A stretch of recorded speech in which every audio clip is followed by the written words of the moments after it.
Baik, langsung saja. Bismillahirrahmanirrahim.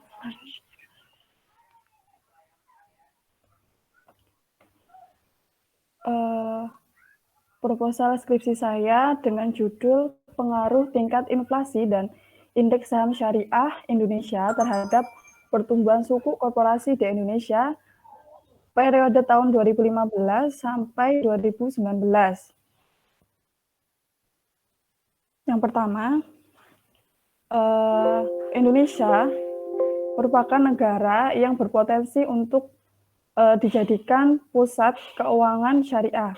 Indonesia sebagai negara yang memiliki mayoritas penduduk muslim di dunia berpotensi untuk mengembangkan perekonomian berbasis syariah, salah satunya dalam bidang investasi. Investasi merupakan bentuk pengolahan harta yang berupaya untuk menjaga nilai harta di masa yang akan datang. Salah satu instrumen pada pasar modal syariah di mana sebagai alternatif pendanaan bagi perusahaan-perusahaan sehingga perusahaan dapat beroperasi dengan skala yang lebih besar lagi adalah suku korporasi. Suku korporasi di sini diterbitkan untuk mendapatkan dana dari masyarakat sebagai pengembangan bisnis sebuah perusahaan selain dana internal dari perusahaan tersebut.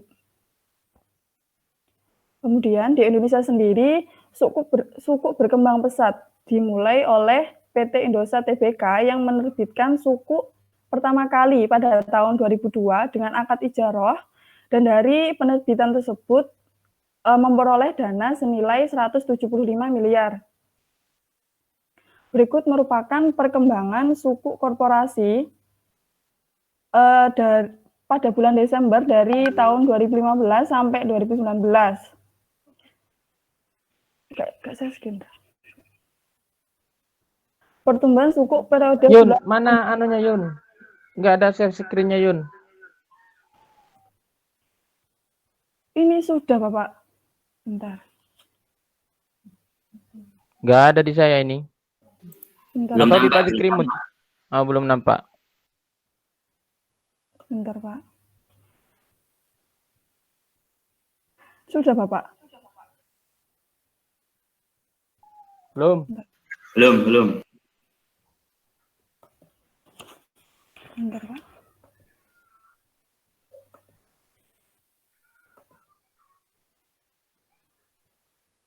Kamu pakai HP atau pakai anu itu? Pakai Laptop. Bapak.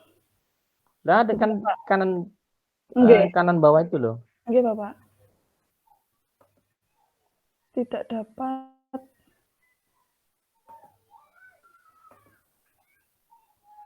Sudah. Oh ya. Oke. Saya lanjutkan apa ulang ini Bapak? Lanjut. Diperbesar presentasinya Yun, itu Yun. Nah, Oke, itu. Pak. Berikut merupakan perkembangan suku korporasi pada bulan Desember dari tahun 2015 sampai 2019. Pertumbuhan suku periode bulan Desember 2015 sampai bulan Desember 2019 mengalami peningkatan yang cukup signifikan di mana nilai akumulasi penerbitan suku mencapai 48 dengan total sebanyak 232 penerbitan suku. Suku dalam perkembangannya tidak terlepas dari pengaruh variabel lain. Variabel makroekonomi dinilai sangat mempengaruhi pertumbuhan suku di Indonesia. Variabel makroekonomi yang mempengaruhi suku korporasi adalah salah satunya inflasi. Inflasi merupakan kenaikan harga produk maupun jasa secara terus-menerus yang dapat mempengaruhi pertumbuhan ekonomi. Inflasi yang meningkat merupakan sinyal yang negatif bagi perusahaan karena bahan baku mengalami peningkatan. Apabila bahan baku meningkat, maka biaya produksi juga akan meningkat, diikuti oleh kenaikan harga suatu produk. Nah, apabila harga produk naik akan menyebabkan tingkat penjualan dalam sebuah perusahaan menurun dengan diikuti oleh menurunnya laba perusahaan. Jika laba perusahaan menurun, nantinya maka harga saham juga akan turun. Menurunnya harga saham membuat imbal hasil yang didapat oleh pemegang sukuk mengalami penurunan, di mana hal ini masyarakat enggan untuk mengeluarkan uangnya dan lebih memilih menyimpannya. Sehingga apabila inflasi naik, disinyalir investasi juga akan menurun. Kemudian selain variabel inflasi, ada variabel lain yang mempengaruhi pertumbuhan suku korporasi, yaitu indeks saham. Indeks saham merupakan ukuran statistik yang mencerminkan keseluruhan pergerakan harga atas kumpulan saham yang dipilih berdasarkan kriteria dan metodologi tertentu serta dievaluasi secara berkala. Di Indonesia sendiri terdapat beberapa indeks saham syariah. Salah satunya yaitu ISSI. Indeks saham syariah Indonesia merupakan indeks saham syariah yang dapat digunakan untuk mengetahui pertumbuhan saham syariah di Indonesia, di mana dapat digunakan sebagai tolak ukur untuk mengetahui naik turunnya harga saham itu sendiri. Kemudian, berdasarkan penelitian terdahulu, ada beberapa temuan terkait sukuk korporasi. Pertama, penelitian yang dilakukan oleh Yuda Indari dengan judul Pengaruh Kapitalisasi Jakarta Islamic Index atau JII dan Indeks Saham Syariah Indonesia atau ISSI terhadap outstanding sukuk korporasi di Indonesia tahun 2015 sampai 2017. Hasil penelitian tersebut menyatakan bahwa kapitalisasi indeks saham syariah berpengaruh positif signifikan terhadap outstanding sukuk korporasi di Indonesia. Kemudian ada juga penelitian yang dilakukan oleh Ivan Hanoriadi Adiansah dan Dedi Lubis dengan judul Pengaruh Variabel Makroekonomi Terhadap Pertumbuhan Sukuk Korporasi di Indonesia. Hasil penelitian tersebut menyatakan bahwa variabel inflasi berhubungan positif terhadap pertumbuhan suku korporasi di Indonesia. Maka dari itu peneliti ingin menguji atau meneliti dengan menggabungkan variabel yang berbeda, yakni variabel inflasi dengan variabel ISSI terhadap pertumbuhan suku korporasi di Indonesia. Langsung untuk metode penelitian, populasi pada penelitian ini adalah keseluruhan laporan bulanan inflasi, indeks saham syariah Indonesia, dan suku korporasi berdasarkan data Januari 2015 sampai Desember 2019. Jenis penelitian menurut jenis data yang digunakan dalam penelitian ini adalah penelitian kuantitatif atau berbentuk angka dan diuji dengan statistik. Metode yang digunakan dalam pengumpulan data ini adalah penelusuran data online. Kemudian, analisis data yang digunakan dalam penelitian ini menggunakan analisis regresi linear berganda dengan aplikasi Fuse sebagai alat bantu analisis. Mungkin itu saja dari saya.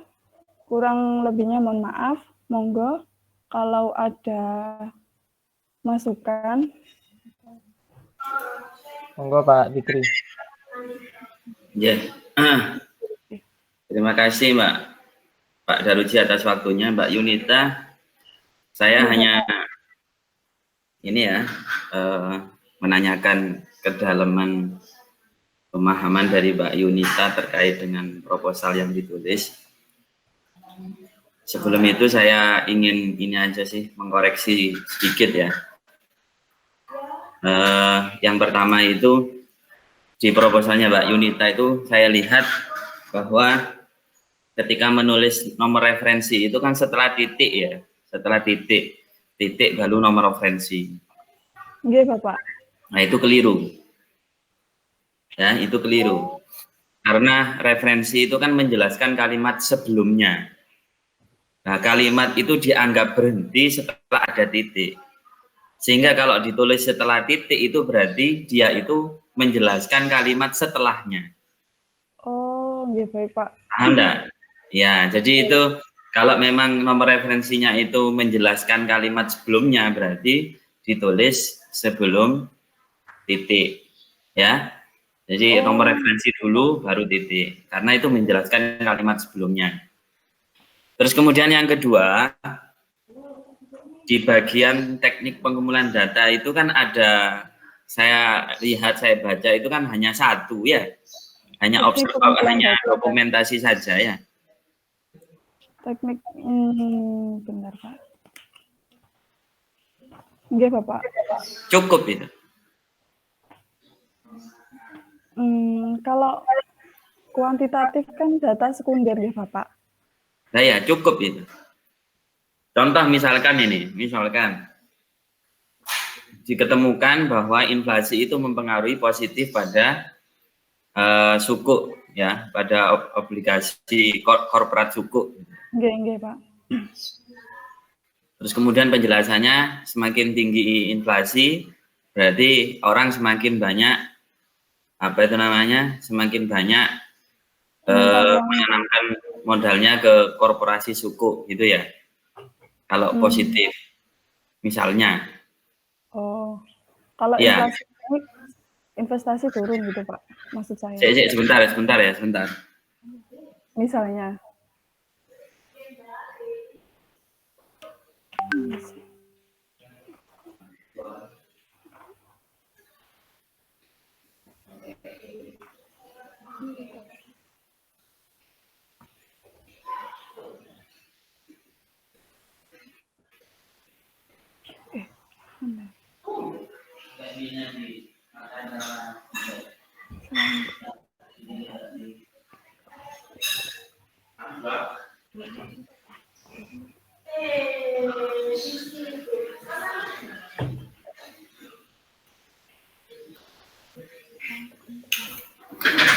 Ya, kalau misalnya nih, ya inflasi ketemunya itu positif ya, hasilnya itu positif. Kira-kira bacanya gimana, Mbak? Berpengaruh signifikan, Pak. Nah, ya berpengaruh signifikan, nggak ada positif negatifnya. Yang dikatakan berpengaruh signifikan itu berpengaruh yang gimana, loh? Jadi signifikan kan artinya penting, Bapak. Penting, jadi nggak ada hubungan ya. Jadi kalau ketemunya signifikan berarti berpengaruh, kan ada Bapak. Misalkan berpengaruh A berpengaruh B, itu iya memang berpengaruh Bapak, tapi maksud saya tidak berarti, tidak penting gitu. Kalau berpengaruh signifikan itu berpengaruh dan itu sangat berarti, begitu Bapak. Sangat mempengaruhi. Ya, maksud saya itu. Terus berpengaruhnya itu gimana gitu? Berpengaruh signifikan. Kalau A naik, B gimana? Kalau A turun, B gimana? Nggak ada kaitannya kayak gitu. Kalau misalkan inflasi naik, investasi turun gitu Pak. Ya, kalau inflasi naik. Ya, inflasi naik, investasi turun. Investasi turun. Itu berarti pengaruhnya apa? Signifikan, apa positif signifikan atau negatif signifikan? Pengaruh negatif, Bapak. Negatif signifikan. Ya, kalau misalkan berpengaruh banget namanya signifikan, gitu kan ya? Nah, sekarang pertanyaan saya itu, untuk mengetahui kenapa ya kalau inflasi itu berpengaruhnya negatif signifikan, itu untuk mencari alasan, mengemukakan alasan itu tuh gimana caranya? Apakah cukup dengan dokumentasi atau butuh tanya ke pembimbing atau gimana menurut Mbak? Yang pertama data. Kalau kuantitatif itu kan ketemunya kan pasti ya, artinya positif ya positif, ya negatif ya negatif. Cuma kan kuantitatif itu, statistik itu kan tidak bisa mengungkapkan lebih dalam alasan kenapa dia itu kok hubungannya positif. Kenapa kok hubungannya itu negatif? Kenapa kok hubungannya itu signifikan? Itu kan statistik tidak bisa mengungkapkan itu. Tapi kalau hasil analisis, kalau hasil skripsi kan harus terungkap itu. Kenapa kan gitu? Lah kira-kira misalnya nanti hasilnya itu negatif. Mbak Yunita untuk mengungkapkan alasan itu dengan apa? Apakah cukup dengan buku? Apakah cukup dengan melihat apa itu namanya? Melihat apa namanya? Melihat buku atau melihat internet atau gimana kira-kira? Berdasarkan data dan teori, Pak, dari buku dan bimbingan dari Pak Daruji. Nah, misalnya hasilnya itu kemudian kebalikan dengan penelitian sebelumnya. Misalnya penelitian sebelumnya ini negatif, ternyata penemuanmu positif. Misalnya ini ya, karena kan belum penelitian kan. Setelah penelitian kamu positif, kira-kira kamu mengungkapkan itu pakai teori apa? Kamu kembali ke teori sebelumnya ternyata berbeda. Nah, kira-kira kamu mengungkapkan itu pakai apa? Sesuai analisis data tadi Bapak yang dihasilkan. Nah, iya kan sesuai analisisnya kan ketemunya itu sudah ketemu, cuma mengungkapkan. Nah, misalkan ya, hasil penelitian sebelumnya itu negatif. Dan rata-rata penelitian sebelumnya itu negatif. Sekarang kamu menemukan positif. Lah kan pasti orang bertanya, kok bisa positif ya? Mungkin. Nah, untuk menjawab itu, kamu butuh jawaban itu dengan apa kira-kira? Menganalisis apakah data, Bapak. Kembali ke buku, apakah gimana? Menganalisis data, sesuai data yang ada. Soalnya gini Bapak, kemarin saya juga sempat bimbingan sama Pak Daruji, itu bisa saja data yang dihasilkan kita itu beda Bapak dari penelitian sebelum-sebelumnya, hasilnya maksudnya. Itu karena, entah itu karena periodenya, waktunya, gitu, terus karena apa ya Bapak, data itu tadi Bapak, kan nggak sama seperti tahun-tahun. Sekarang gini ya, kalau kembali ke analisis datanya kembali, kan itu hanya mengungkapkan, oh ini berbeda, hasilnya berbeda. Terus kemudian kamu kan pasti mencari alasan toh. Perbedaan ini disebabkan oleh, apakah kamu disebabkan oleh analisis data? Masa jawabnya kayak gitu? Kan kamu pasti mencari toh, mungkin pada periode yang saya ambil, itu ada hal-hal yang terjadi di berjalannya waktu itu, ya kan?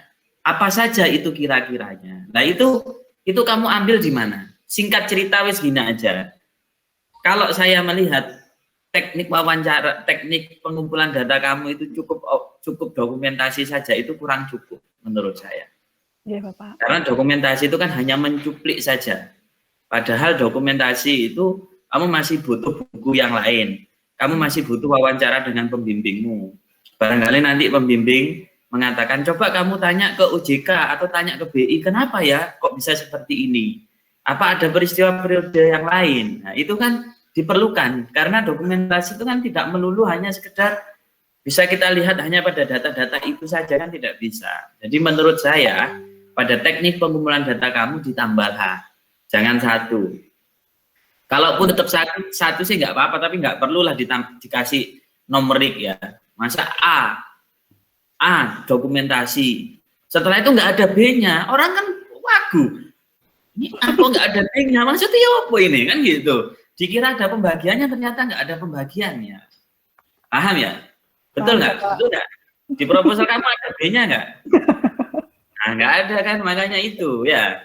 Nah, itu nanti diperbaiki ya. Terus kemudian ini Mbak, saya menanyakan kepada Mbak Yunita. Yang pertama, apa itu namanya? Mesti ya kalau kuantitatif itu pertanyaannya wis nggak jauh-jauh dari ini ya. Kenapa kamu kok ngambil periode pada tahun 2015 sama 2019? Apa yang menakjubkan di tahun 2015 sama 2019? Pergantian presiden, Pak. Apa? Loh, nggak bisa gitu dong. Iya, Pak. Masa pergantian presiden itu dari tahun 2015 sampai 2019. Hah? Ini ya. Jadi apa di tahun 2015 sampai 2019 itu apa? Mengapa kamu ngambil di tahun 2015 sampai 2019?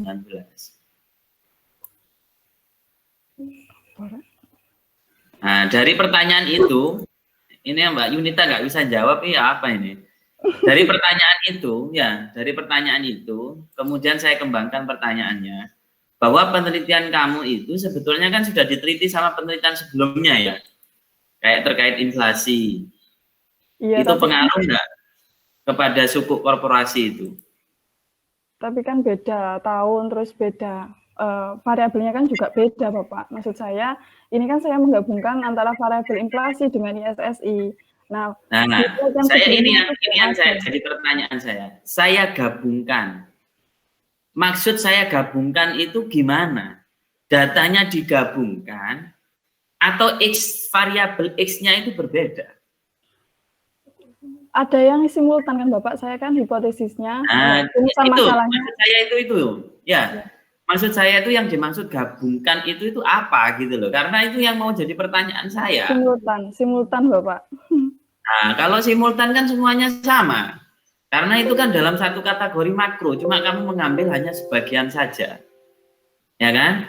Nah, yang saya tanyakan itu yang jadi istilah gabungkan itu harus di dalam proposal itu harus betul-betul dipahami berbeda. Jangan sampai salah. Saya memahaminya itu salah karena saya berbedanya dengan penelitian sebelumnya, bahwa penelitian ini menggabungkan penelitian menggabungkan variabel inflasi dengan indeks saham syariah. Jadi pemahaman saya, halo Bapak. Jelas. Jadi pemahaman saya, kamu itu menggabungkan data gitu kan. Ternyata nggak digabungkan. Hanya di dalam rumusan masalah saja itu ada simultannya, kan seperti itu. Jadi konteks itu harus kamu istilah bahasa digabungkan itu harus direvisi menurut saya. Nah, karena itu harus direvisi, makanya saya ingin bertanya. Memang tahunnya berbeda, oke. Ya, tahunnya berbeda, oke. Karena tahunnya berbeda, makanya saya tanya. Kalau memang tahunnya berbeda, kenapa kamu ngambil tahun itu berbeda? Apa yang aneh gitu kan? Dari tahun 2015 sampai 2019 itu apa yang aneh? Apakah berbedanya ini itu dengan penelitian sebelumnya itu memang berbeda? Misalkan nih, pada penelitian sebelumnya tahun 2015 sampai 2017, mereka meneliti disebabkan oleh krisis moneter yang disebabkan oleh Amerika Serikat. Sedangkan saya dari tahun 2015 sampai tahun 2019, saya itu di dalam fase itu 2 tahun sebelumnya itu adalah masa krisis moneter, 2 tahun setelahnya itu adalah masa pemulihan dari krisis moneter. Sehingga perlu adanya penelitian apakah penggabungan ketika krisis moneter sama masa pemulihan itu betul-betul berpengaruh terhadap, nah itu kan alasan. Karena ada hal yang berbeda banget kenapa kamu milih tahun 2015 sampai 2019. Jadi tidak bisa dijawab karena pergantian presiden, tidak bisa. Karena ini pemahaman ilmiah gitu kan ya. Nah, terus kemudian akar dari ini saya kembangkan lagi pada pertanyaan bahwa ketika kamu mengambil 2015 sampai 2019 dengan memasukkan variabel satu lagi, yaitu variabel isi. Apakah variabel indeks isi ini terhadap korporasi itu tidak ada penelitian sebelumnya yang membahas tentang itu? Ada, tapi penelitiannya itu inflasi BII dengan ISSI, Bapak. Kalau saya ini inflasi dan ISSI, seperti itu. Masih sedikit, masih satu yang saya temukan itu penelitian yang membahas tentang ISSI terhadap suku itu satu, Bapak. Satu penelitian saja. Nah, situ ya. Kalau sudah ada yang meneliti, inflasi tadi sudah ada yang meneliti, ya kan? Isi juga sudah ada yang meneliti meskipun satu, gitu kan ya. Sekarang pertanyaan saya adalah, apa sih yang membedakan kamu sama dia itu? Saya nggak menanyakan tahun, saya nggak mau kalau jawabannya karena tahun yang berbeda, tidak. Apa sih yang baru dari penelitian kamu itu apa? Ya, secara simultannya itu, Bapak. Hanya secara simultan saja. Simultan. Hah? Iya, variabelnya itu, Bapak, beda kan? Nah, ya, berarti hanya secara simultan saja. Wah, gimana Pak Yunita ini? Hah? Itu nggak istimewa kalau hanya secara simultan saja, Mbak Yunita. Ini. Nah, saya itu seperti ini, Mbak Yunita, ya. Nanya seperti ini tuh biar kita itu terbuka di dalam penelitian, bahwa kalau pingin penelitian itu ya harus apa namanya, punya cara daya pikir yang seperti itu gitu loh. Apa keterbaruan dari penelitian kamu itu harus terungkap dan tidak relevan hanya sekedar tahun, karena kalau tahun kan nanti ditanya sama orang apa bedanya tahun, nggak ada tahun itu kan nggak ada, semuanya kan, semua itu kan by data. Nah, data itu ada apa? Di tahun itu ada apa? Meskipun tahunnya berbeda, 10 tahun penelitian, tetapi kalau pada tahun 10 tahun itu sistem perekonomian itu sama, tidak ada guncangan ekonomi, ya berarti nggak ada masalah. Meskipun 10 tahun berikutnya, uang datanya juga sama, situasi kondisinya juga sama, masuknya juga sama. Gitu loh, Mbak Yunita ya. Jadi saya ini hanya memperdalam aja sih Mbak Yunita, pemahamannya Mbak Yunita. Takutnya nanti setelah apa itu namanya dikerjakan, diselesaikan, besok ketika ujian ditanya hal yang sama seperti ini, Mbak Yunita tidak bisa menjawab. Karena kuantitatif pasti pertanyaannya hampir-hampir sama seperti saya ini. Kenapa kok kamu ngambil tahun sekian? Apa perbedaannya dengan tahun apa itu penelitian sebelumnya? Apa keterbaruan dari penelitian sebelumnya? Dan ingat Mbak Yunita ya, mungkin di dalam mesti ya, dalam perkuliahan itu pasti diberitahu Mbak Yunita, dalam penelitian itu ada 3.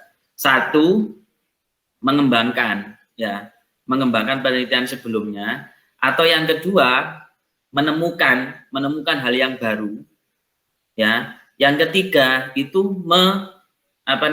membantah penelitian sebelumnya ya. Jadi hanya 3 ini. Makanya posisinya Mbak Yunita itu di mana dalam penelitian ini? Apakah penelitiannya Mbak Yunita itu mengembangkan penelitian sebelumnya? Kalaupun mengembangkan, di mana letak pengembangan penelitian sebelumnya? Gitu loh. Kalau memang sebelumnya belum pernah ada penelitian tentang simultan katanya, ya bilang aja di dalam penelitian itu bahwa penelitian ini mencoba untuk mengembangkan penelitian sebelumnya, yang mana pada penelitian sebelumnya itu tidak pernah meneliti secara simultan. Jadi saya meneliti secara simultan dengan menambah variabel 1, yaitu variabel indeks saham syariah. Itu ya. Terus apa lagi tadi ya? Lupa saya.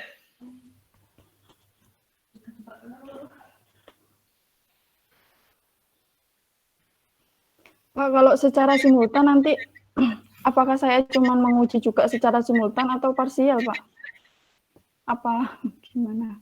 Lah, ya parsial kan tetap diuji, cuma yang terbarukan dari penelitian kamu kan ada simultannya gitu loh. Oke, Pak. Nah, itu harus terungkap. Jadi orang itu tahu kalau memang simultan. Itu pun kalau diketahui loh ya, bahwa penelitian sebelumnya itu belum pernah ada simultannya. Takutnya kamu hanya ngomong belum pernah simultan, ternyata mereka juga sudah mengatakan simultan.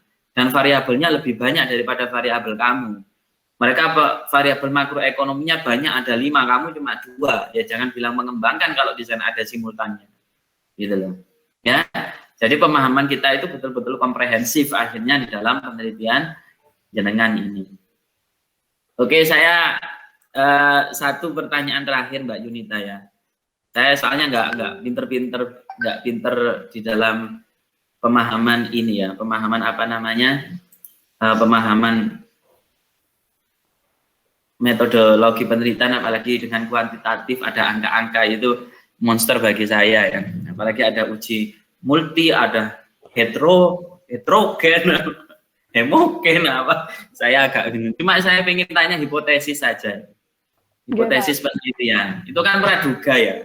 Dan hipotesis itu kan dibangun dari referensi atau apa itu namanya kajian ilmiah sebelumnya. Coba lihat di proposal kamu, ada hipotesisnya nggak di situ? Ada, Bapak. Apa hipotesisnya? Yang pertama, hasil penelitian tersebut diperoleh hipotesis yaitu indeks saham syariah Indonesia berpengaruh signifikan terhadap suku korporasi. Kemudian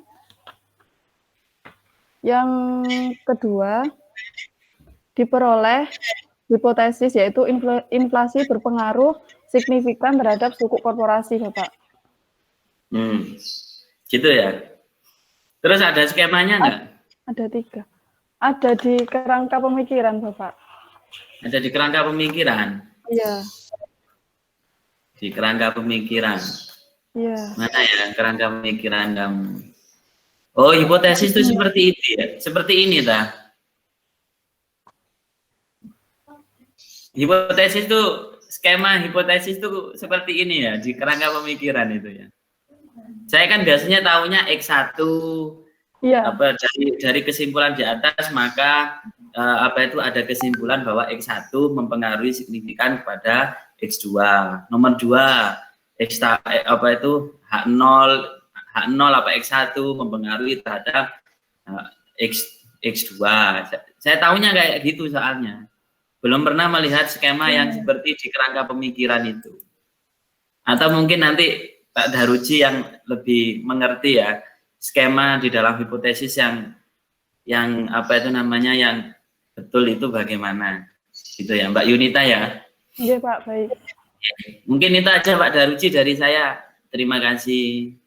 Terima kasih, Bapak.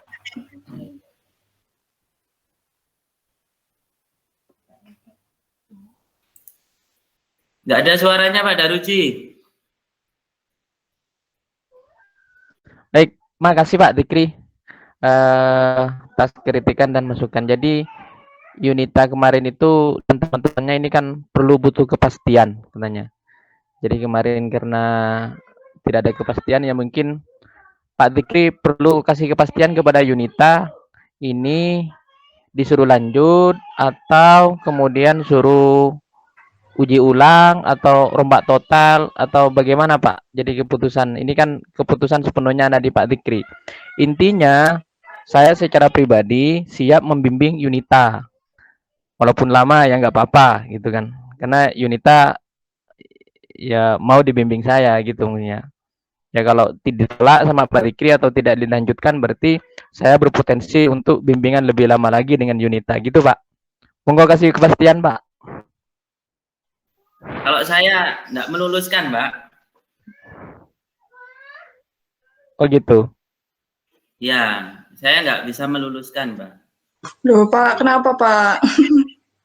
Nah, kan tadi pemahamannya juga tidak terlalu ini ya menurut saya ya. Hal-hal pokok yang saya tanyakan itu kan Yunita belum terlalu paham banget menurut saya, Pak. Jadi kalau akarnya aja keliru kan mesti buahnya juga keliru. Ini, Pak Daruji. Kalau saya sih sekarang nggak bisa meluluskan Pak Daruji. Ini. Pak Daruji nggak ada suaranya.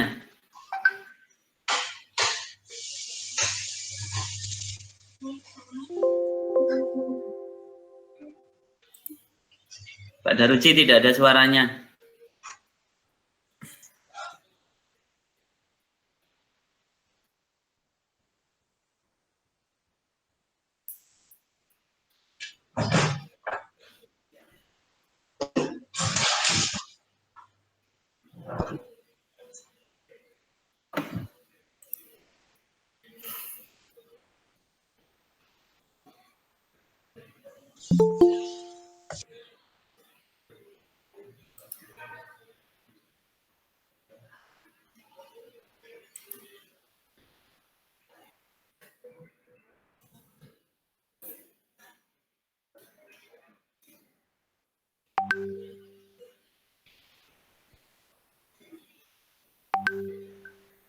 Halo, Pak Riki.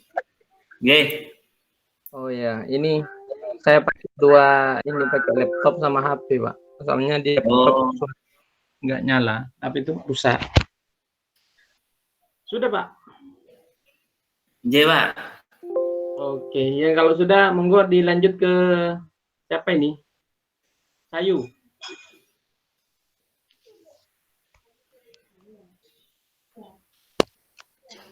Pak, sebentar Pak. Saya kelanjutannya gimana ya?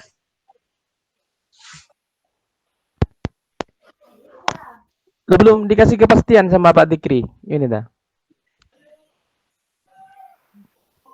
Kameranya hidupkan Dikasih dulu, Pak. ini saran Bapak, mungkin disuruh tambah variabel atau saya lebih mendalami terkait skripsi Kameranya saya, hidupkan. Bapak.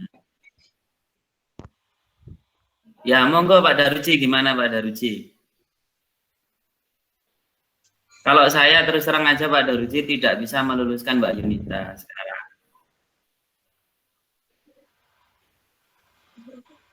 Ya, kamu sudah dengar sendiri Yun itu Yun.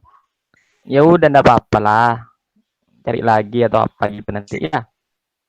Enggak, maksudnya nyari variabel, mohon sarannya, maksudnya tetap sama temanya, dirubah apanya gitu, Pak Zikri, mohon.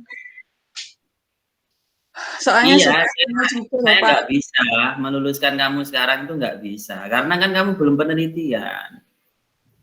Iya, Bapak, kan masih proposal, kan belum penelitian gitu, Pak, Ya, memang. makanya karena kamu belum penelitian, saya tidak bisa meluluskan kamu. Ya Allah, Pak. Gitu loh. Penelitian Sidang, dulu, Bapak. baru kemudian bisa saya luluskan. Gitu loh. Pak Zikri kok ngeprank? Saya nggak ngeprank kan, saya betul saya bahasa saya kan betul. Saya nggak bisa meluluskan kamu kan betul saya. Saya kalau meluluskan kamu kan saya dihajar sama Pak Daruji. Pak Daruji tadi sudah bilang siap untuk membimbing kok. Intinya. Saya kan siap kalau belum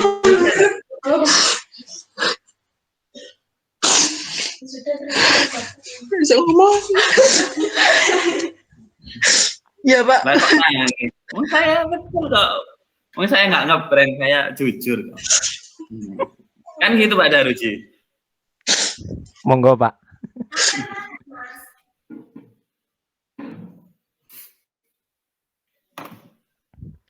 Monggo selanjutnya.